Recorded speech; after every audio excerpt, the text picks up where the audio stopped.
Imagine that you're traveling in a car, driving or passenger, doesn't matter. The seat is comfortable, the temperature's fine, the music is the music of your choice, you're on your way, the world is good.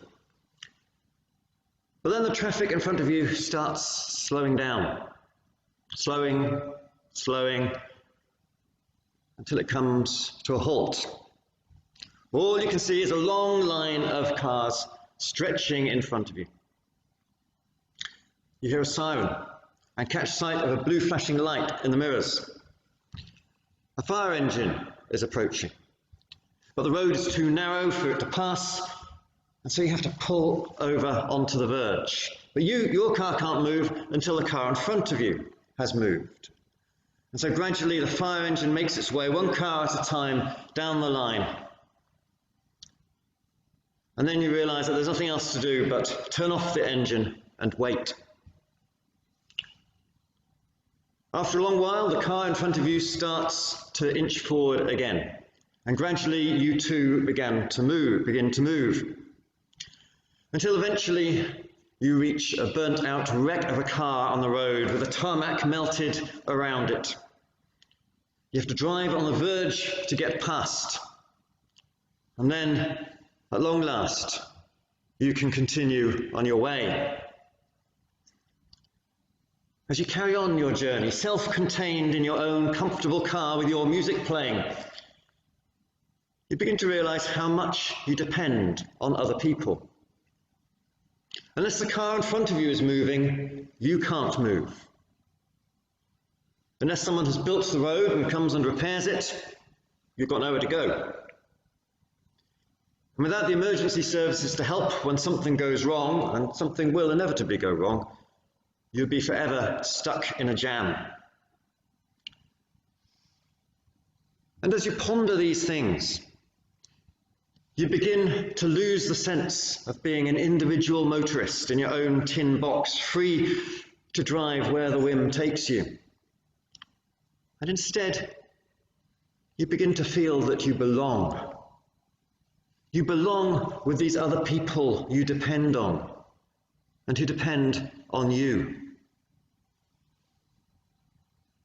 This scenario in the car is rather like what we've experienced with the pandemic over the last 6 months. The normal traffic of life has slowed to a standstill, and we've come to realize just how much we depend on each other. We've recognized all sorts of people as key workers who we never thought of in those terms before. Not just NHS staff, but shop workers, delivery drivers, bucket men too. We've come to recognize that how we behave affects the safety of other people.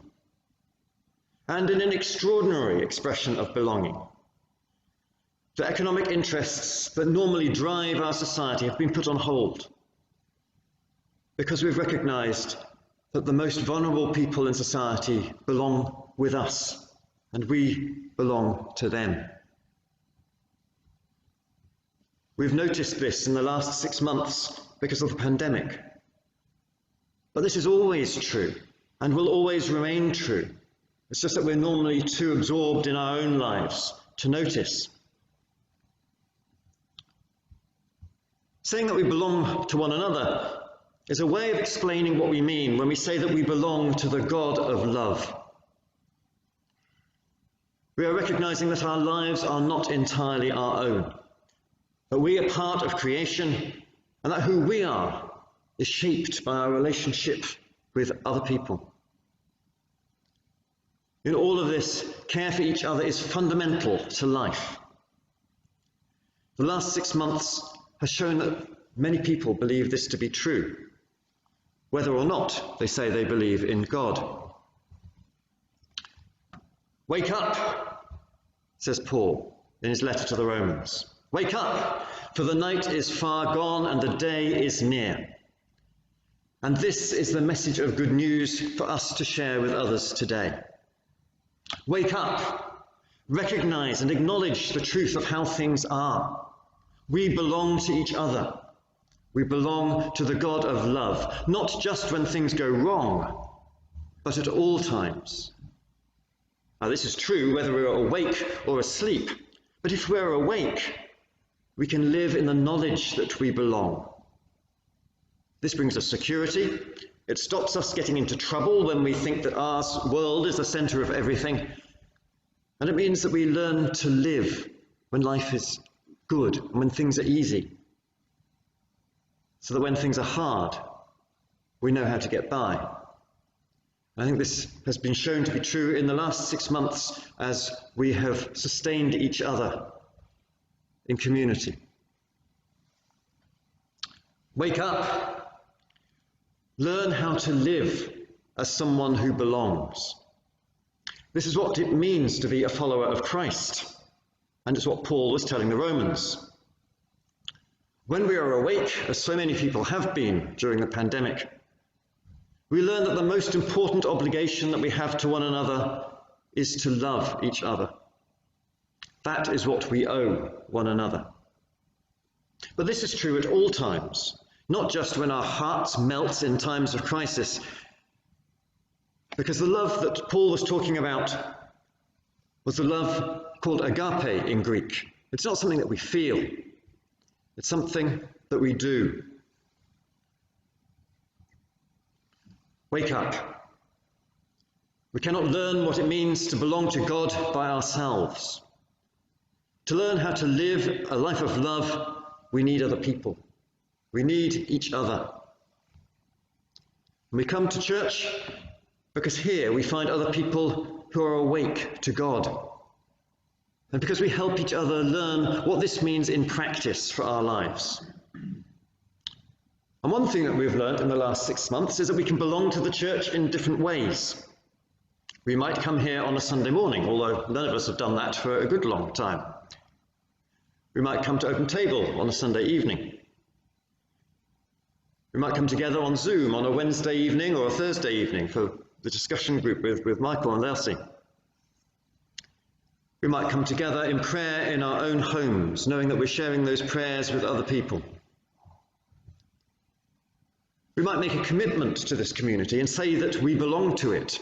But whatever it means for us to belong to the church, we come because we know that we belong to God. The best of all is God is with us. These were the last words spoken by John Wesley, the founder of Methodism, before he died. And they expressed the theme for the President and Vice President of the Methodist Conference this year. But perhaps the most important part of that expression, as we reflect on belonging, is the word us. It reminds me of that young man in Luke 10 who knew that he should love his neighbour as himself, but asked Jesus, "Who is my neighbour? Who is us?"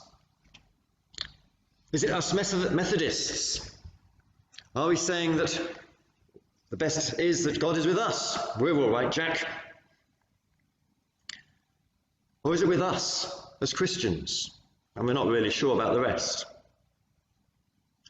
Or does us refer to us as human beings and take in all of humanity?